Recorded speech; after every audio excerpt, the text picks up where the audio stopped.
We have seen some sabotage activities on May 9th.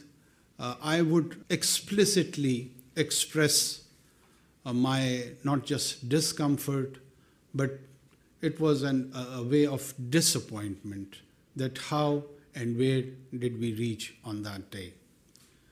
Not just that our military installations were attacked. Gentlemen and ladies, let me remind you, when I was growing up, a new virus was emerged by the name of AIDS, and it was acquired immunodeficiency syndrome. The nature of the virus was that it would attack the immune system of the body, and then you could have died. It would have been fatal even for a very mundane diseases like flu.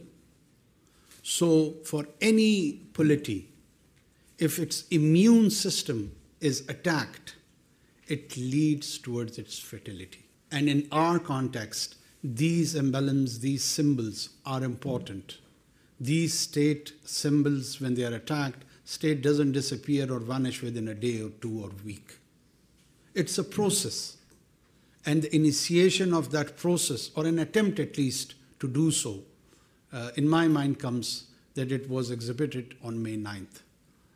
We not just condemn it, now we are in the role to ensure that justice is being done, and whosoever violated laws on those days would be treated by those laws. There won't be any favor, there won't be any fear. We will try to implement with justice and neutrality.